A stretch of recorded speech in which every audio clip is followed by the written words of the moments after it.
let's talk about the big elephant in our profession.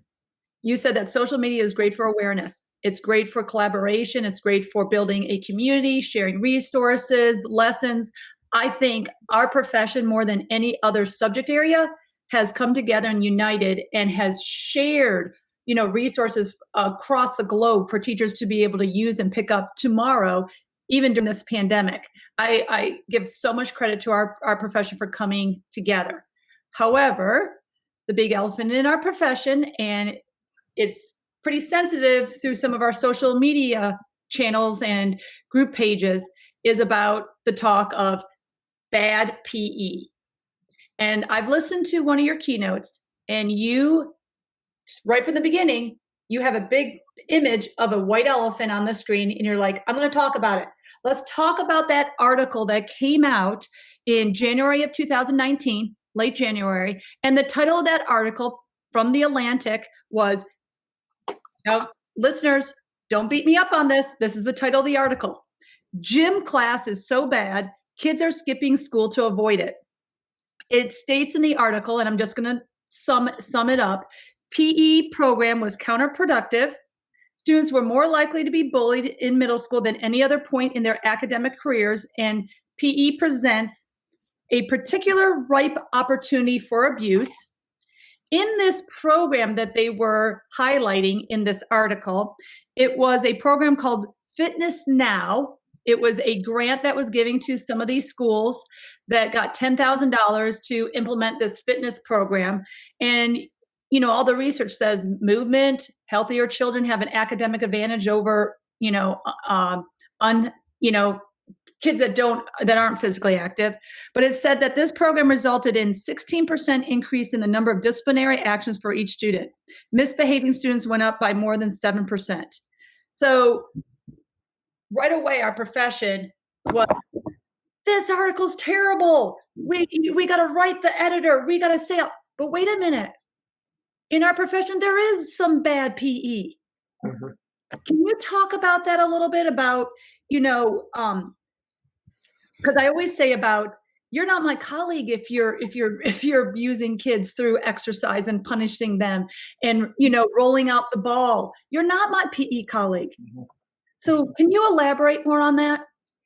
Yeah, I've been doing different iterations of that keynote for a number of years, and it's sort of my attention getter at the beginning. And I kind of start with I kind of frame up a traditional scene of, and I actually use dodgeball, or you kind of tell noise is going on, there's unstructured, and just being a bad role model. And I kind of play that out in a little short script. Mm-hmm. And that's where I bring in the elephant in the room of saying, in my role, oftentimes in advocating to superintendents and local board members, and even on the national level, oftentimes as a PE person, I have to start with, I'm sorry. I'm sorry if this, because right, there's a big disconnect we got to recognize. When we're saying kids need more PE, kids need more health education, they need more, but if we're talking to a decision maker that had a coach that rolled out the ball, that's a huge disconnect we got to start with right there of why would you need more of that? Anybody can do that job, right? And so that's I have to say sorry a lot. And so just addressing that, acknowledging that is an important first step as we move forward in our conversations for being the best advocate we can. I had the opposite approach to the author. You're right. A lot of people got really upset and were like tweeting about it and like complaining and sending her, complaints via email and just they were really upset. But what I said was thank you. Thank you for shining a light in an area that we need to be held accountable for, and we need to have collective ownership of bad practices. And we still see that debate raging on. You see that every so often in PE Central. It's obviously one of the largest groups of PE professionals out there. But the reality is, and that's what I really came to understand, Kim, that I think is the most important part, whether it's the dodgeball debate or whether it's, some of the things we do in health education, what the reality is there's still a lot of ineffective and inappropriate practices that do not contribute to physical literacy or health literacy. And so why is that? And so I had been at ETR. I've been at ETR 2 years. So that article came out after I'd been there for a year. Mm-hmm. We have a health equity framework that helps to frame health equity. And so, of course, when I got the job, I learned about it and did different things. But that's when it became real to me, because the framework really like addresses systems of power. It addresses networks and communication and collaboration. It talks about like personal side of that, right? How we feel as a result of inequities. And so when it comes to health and PE, the simple part of the health equity framework, it points that a lot of teachers, their entire career has been on an island. They haven't had content specific professional development. Mm-hmm. I talked to countless numbers of teachers that their school dictates what PD they go to. And they've never, so even though you've had 20 years of experience, you may never have had content specific PD for best practices. So there's a lot of systemic reasons.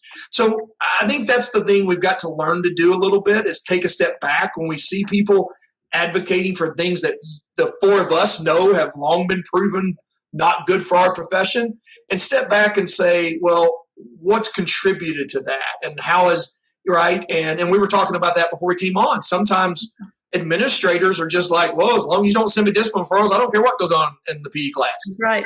And that's an unfortunate systemic part of the process that allows people to just continue to be the way they are. But the cool thing is there's so many people out there that are growth mindseted. We're engaged. We're help pushing the profession forward. And I think there's a lot of opportunity ahead of us as a result of COVID and future things as well. But we've got to own these conversations, and calling that elephant out is a part of it. Love it. It's funny.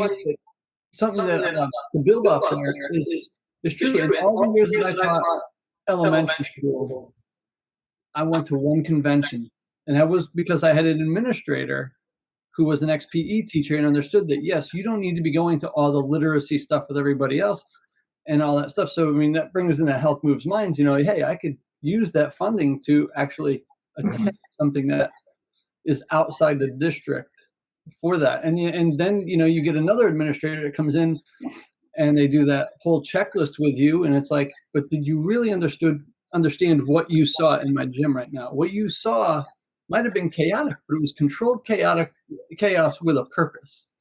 Line, standard, objective, intention, well thought out, strategic. I think you bring up a really good point, Jamie, too, about, I love how you right away say, I'm sorry. You kind of ask the person who you're advocating to, let's say, somebody in Speak Out Day up on Capitol Hill, but you kind of want to know what was their PE like? Because a lot of times our district leaders, our principals, a lot of times our elementary classroom teachers had such a bad experience in PE that's where their mindset is. So I love that you say, right away, like, I'm sorry, but I love that you have a solution. Let's get content PD. Let's train appropriately. And even the three of us, Keith, Andrew, and myself, in our large school district, it seems like every year it varies on how much content specific PD we're allowed to give. Like one year we had 2 full days, and now another year we didn't even get an hour during our back to school training. So it's really a constant advocacy and push that we're constantly doing year by year as well. So I'm glad that you brought that up. Thank you.